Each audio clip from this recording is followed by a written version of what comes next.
C'est pourquoi nous aussi, ayant une si grande nuée de témoins qui nous entourent, rejetant tout fardeau et le péché qui nous enveloppe si aisément, courons avec patience la course qui est devant nous, fixant les yeux sur Jésus, le chef et le consommateur de la foi, lequel, à cause de la joie qui était devant lui, a enduré la croix, ayant méprisé la honte, et est assis à la droite du trône de Dieu. Car considérez celui qui a enduré une telle contradiction de la part des pécheurs contre lui-même, afin que vous ne soyez pas las, étant découragés dans vos âmes. Hébreux 12, 1, 3. Dieu place deux choses devant les hommes. Il propose d'abord la vie éternelle aux pécheurs, ensuite le royaume à tous ceux qui ont déjà la vie éternelle. Tous ceux qui croient ont la vie éternelle. Cependant, comme Jésus le disait à ses disciples qui avaient cru, car je vous le dis, si votre justice ne surpasse pas celle des scribes et des pharisiens, vous n'entrerez point dans le royaume des cieux. Matthieu 5, 20.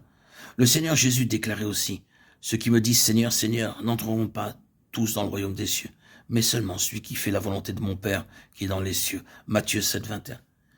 Il nous a aussi montré que pour avoir la vie éternelle, nous devons seulement croire, mais pour entrer dans le royaume, il nous est demandé de remplir une autre condition.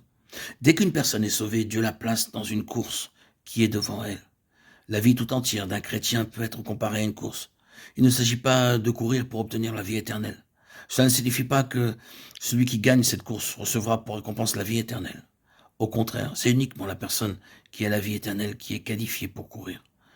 Non, le résultat de cette course est que certains participants seront couronnés alors que d'autres ne le seront pas. Ne savez-vous pas que ceux qui courent dans le stade courent tous, mais qu'un seul remporte le prix ?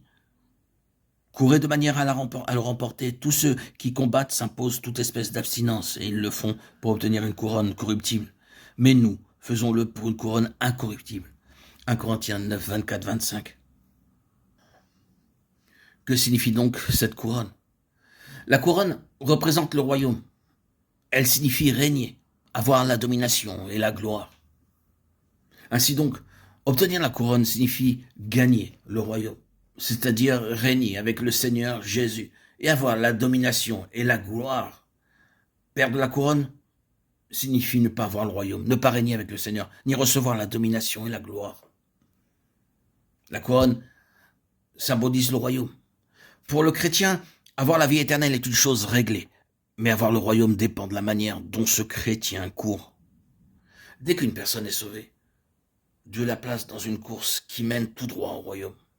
Ses paroles, sa conduite, ses pensées, sa vie, en réalité tout ce qu'il est, détermine le fait de gagner ou non le royaume. Le croyant qui refuse de courir cette course s'estime lui-même comme n'étant pas digne du royaume, et le croyant qui court pauvrement met en péril ses chances de gagner le royaume. Or, Dieu a déjà placé chaque chrétien dans cette course. Cependant, le fait de gagner ou non le royaume est une question qui ne peut être tranchée que par lui seul. La consécration, la fidélité et la victoire l'aideront à recevoir la couronne.